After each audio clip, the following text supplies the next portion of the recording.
It was supposed to be the perfect weekend. Me, my girlfriend Katie, our friend Jason, and his sister Leah for overworked city people craving some fresh air, cheap wine, and a couple of days without cell service. Jason had found the rental. Only 2 hours away, he'd said. Private, big yard, fireplace, and no neighbors. We'll have the place to ourselves. That last part ended up being a lie. We took off Friday afternoon, driving through stretches of pine and barren fields, the radio cutting in and out. The sun was already low when we turned off the highway onto Cypress Road, a dirt path lined with leaning trees and half-rotted fences. A rusted mailbox marked the address, 337. There it is, Jason said, pointing. The house wasn't what I expected.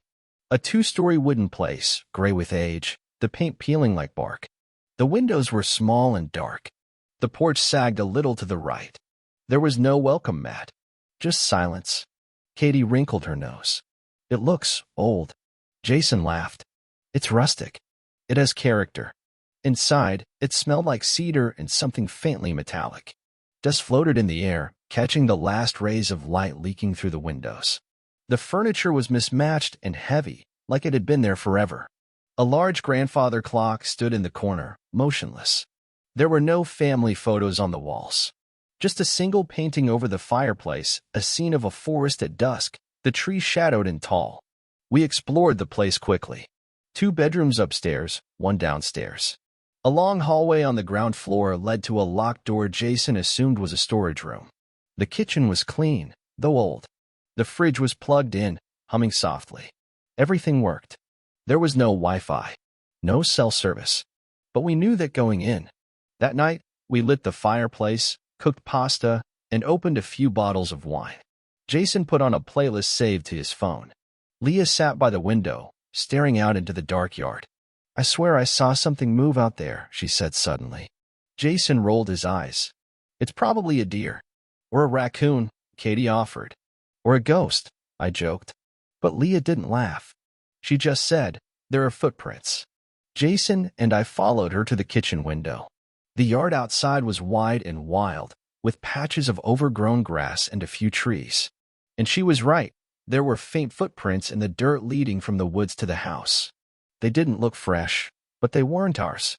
Too large. Too far apart. You think someone else stayed here before us? I asked. Jason nodded. Probably the owner. Might have been up here last week. I stared at the footprints a second longer. There were no others, just a straight line coming in. No trail back out.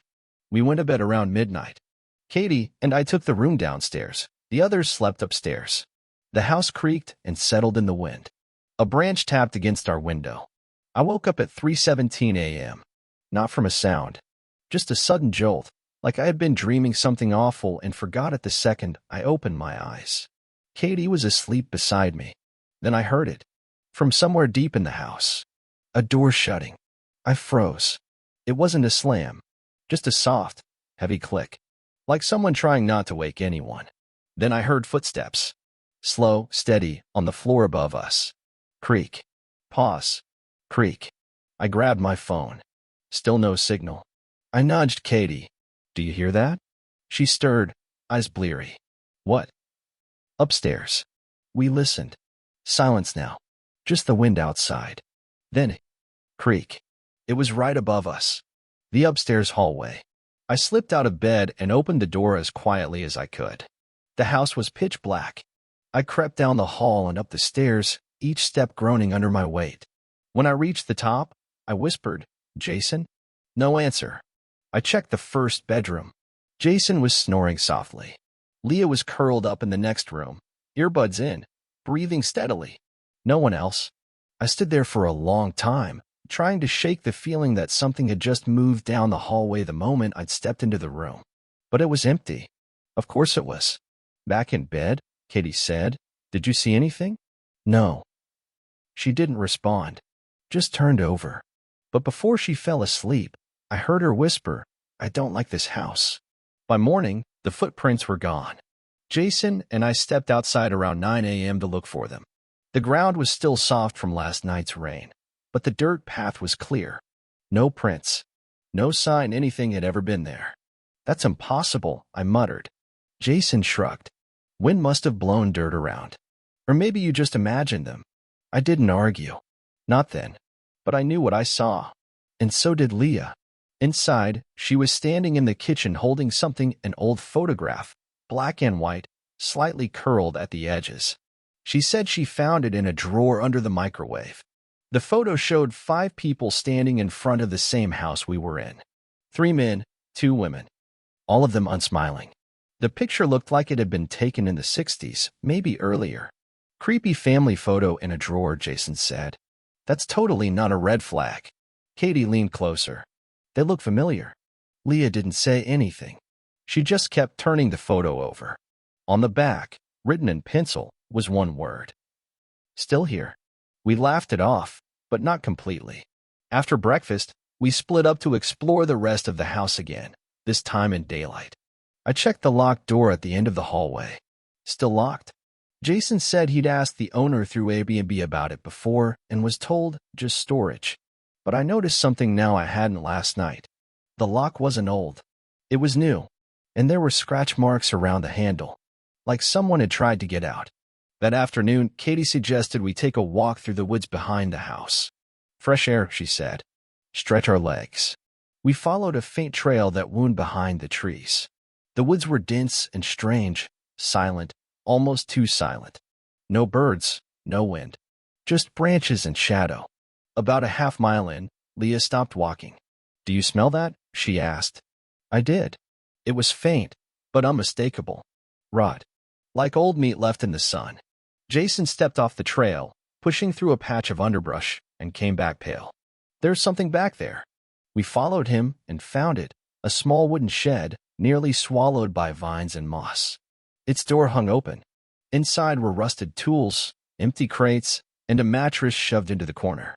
On the wall above it, someone had scrawled symbols in black charcoal or soot, circles and lines, jagged like they were carved in a hurry. Katie stepped closer to the wall, then froze. There was a face drawn among the symbols. It was crude, childlike, but something about it made my skin crawl. I don't want to be here, she said quietly. We didn't argue. We went back to the house in silence. That night, things got worse. We had a small fire outside and roasted marshmallows. Jason cracked open beers. Leah sat wrapped in a blanket, staring at the tree lean. They didn't want us here, she said softly. Who didn't? I asked. But she wouldn't say. When we went to bed, Katie insisted we keep the lamp on. Just in case, she said, smiling, but her voice was tight. I woke again at 3:12 a.m. This time, it was a sound that woke me. Breathing. Not mine. Not Katie's. It was coming from the hallway. A wet, rattling inhale. Then silence. I sat up, heart hammering. The hallway was dark beyond the doorframe. I could barely see. Then something moved. Just a shadow. A shape. It passed across the hall, slow and tall. I grabbed my flashlight, but by the time I turned it on, the hall was empty. I stayed up the rest of the night, staring at the door. When morning came, Leah was gone. At first, we thought she went for a walk. Her phone was gone, her shoes missing from the front mat. Jason was pacing in the living room, trying to call her despite the lack of service. Katie and I checked the woods, the shed, even the dirt road leading back to the highway. Nothing. By noon, Jason started to panic. She wouldn't just leave, he kept saying. She's not like that. We all knew he was right. Leah was the cautious one, always double-checking locks, keeping a flashlight by her bed, staying close to the group. And now she was gone, vanished without a sound in the middle of the night. We called the police from a spot near the mailbox, where we briefly got a single bar of signal. They promised to send someone, but warned it might take hours, weekend, understaffed, remote area. While we waited, I started going through the house again. Something about it felt off. I hadn't noticed how every mirror in the place was either missing or covered with sheets. I pulled back one on the second floor and found the mirror underneath had a deep crack across it. Not just a crack, a line, as if something had scraped it. Katie found something too. In the upstairs bedroom, behind the dresser, there was a crawlspace door. Small, but framed, just big enough for a person to squeeze through. Jason opened it with a crowbar. Inside was a narrow space filled with dust, mouse droppings, and dozens of old books. Journals, mostly. Some handwritten, others printed, all moldy and torn. The dates ranged from 1953 to 2009. We opened one of them, flipping past fragile, yellowed pages. Day 87. It comes at night. Never the same door twice. Day 132. The faces are different now. They watch from the woods. Day 201. I thought I was alone. I was wrong. Jason threw the book across the room. This is a joke. It has to be a joke. But Katie and I weren't so sure. We decided to try the locked door again, the one in the hallway. The new lock, the scratches around the handle, the uneasy feeling it gave us. This time, Jason kicked it open. The door flew inward and slammed against the wall with a sound that echoed like thunder. Inside was a room. But not just any room. It was set up like someone had been living there. A cot, neatly made. A pile of clothes folded beside it. A shelf with cans of food. A table with notebooks, candles, and a Polaroid camera. Katie backed away. There's no dust, she whispered. And she was right. Unlike the rest of the house, this room was clean. Lived in. Maintained. Someone had been here recently. Jason picked up the Polaroid camera. There was a photo still in it. He pulled it out slowly.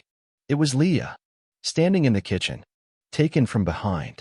Her head was tilted, as if she'd just turned at the sound of something behind her. The photo was dated, yesterday, 5:17 p.m.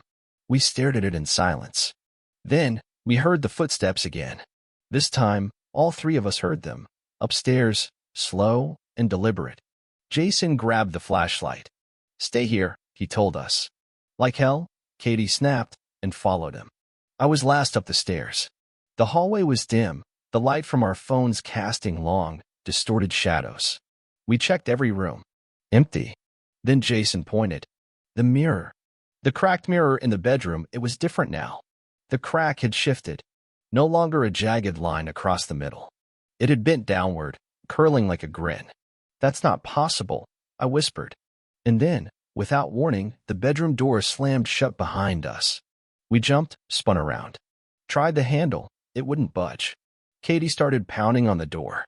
Jason rattled the lock. I stood frozen, staring at the mirror. Because something was moving in it. Not our reflection. Not us. Something taller. Thinner.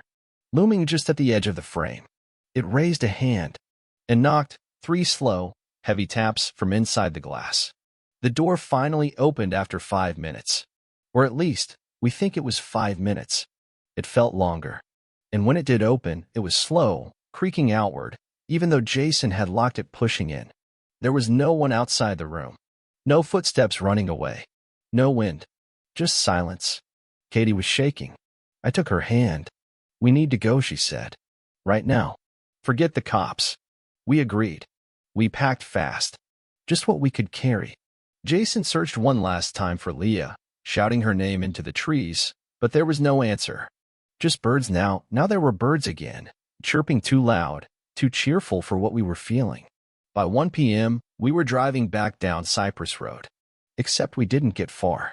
Not more than a quarter mile down the dirt path, the tires bounced. Then skidded. Then sank. Jason cursed and jumped out. The front tires were buried. Deep. The earth underneath them was too soft, like something had loosened it overnight. He tried rocking the car back and forth. No luck. Grab branches, he said. Traction. We can dig it out. We worked for half an hour. Sweat, mud, frustration. Nothing helped. The car just sank deeper. Katie sat on the hood and stared into the woods. Something's watching, she said. I looked up. There were eyes. Not glowing. Not visible. Just the sense of them behind trees, behind brush. Every time you turned, you thought you saw something slip behind a trunk. We'll walk, Jason said finally. There's that gas station we passed, remember? Maybe 2 miles. We started walking, but the woods had changed. The road should have been straight, but it curved. Then curved again. Katie checked her compass app, but there was no signal. No GPS. Nothing. An hour passed. The road looped again. We ended up back where we started.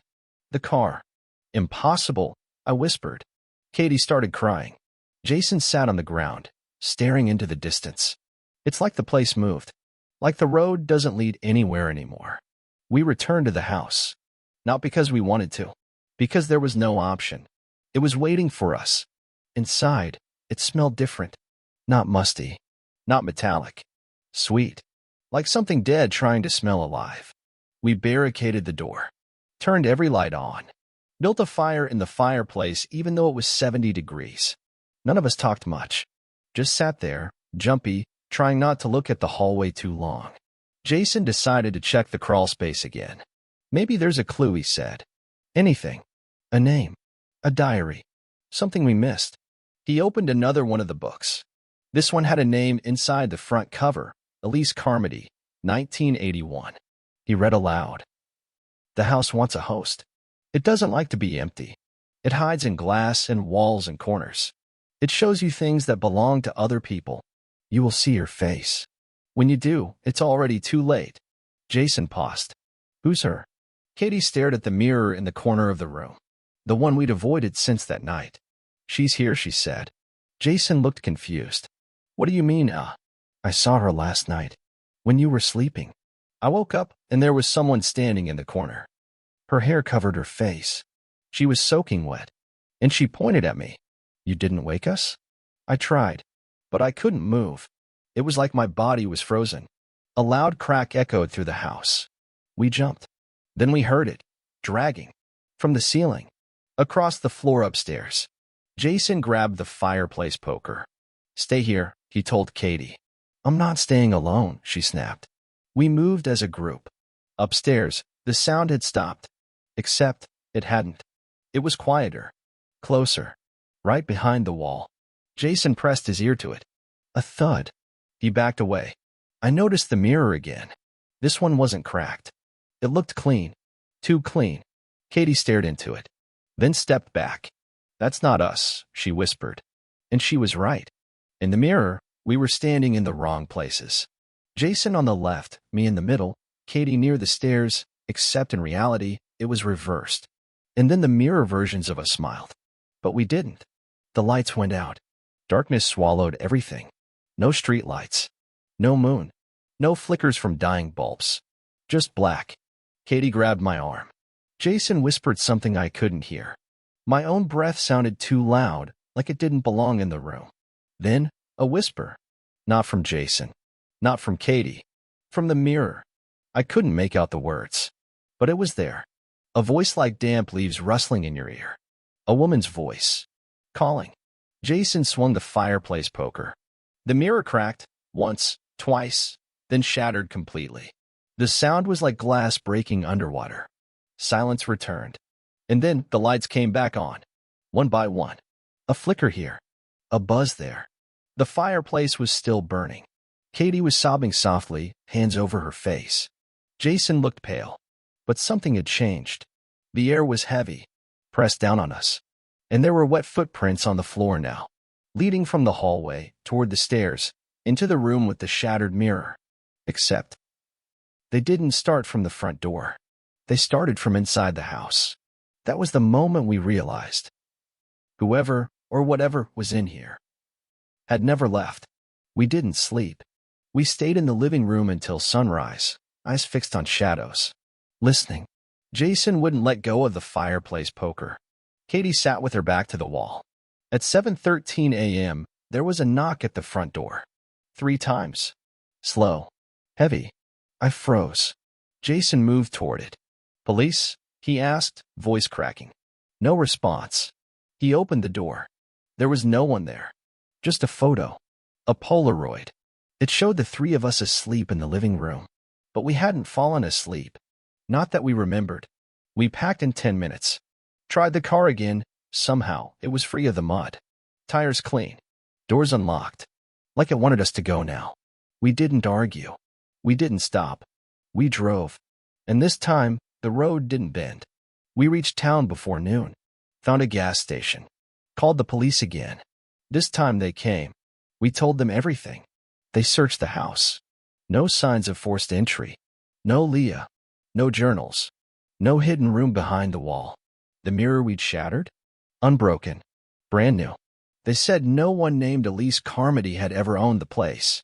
Said Airbnb had no record of the property being rented under Jason's account. Said they'd get back to us. They never did. 3 days later, Jason disappeared. Vanished from his apartment in broad daylight. The door was locked from the inside. No signs of struggle. But there was one thing. On his living room wall. A mirror. And in the corner of the reflection, a woman with long, dripping hair. Smiling. Katie doesn't talk about the house anymore. She won't let mirrors stay uncovered in our apartment. I've stopped arguing. Because last night, at 3:12 a.m., I woke up and saw myself standing at the foot of the bed. Just watching me. Not moving. And I realized I hadn't gotten out of that house. It had gotten into me.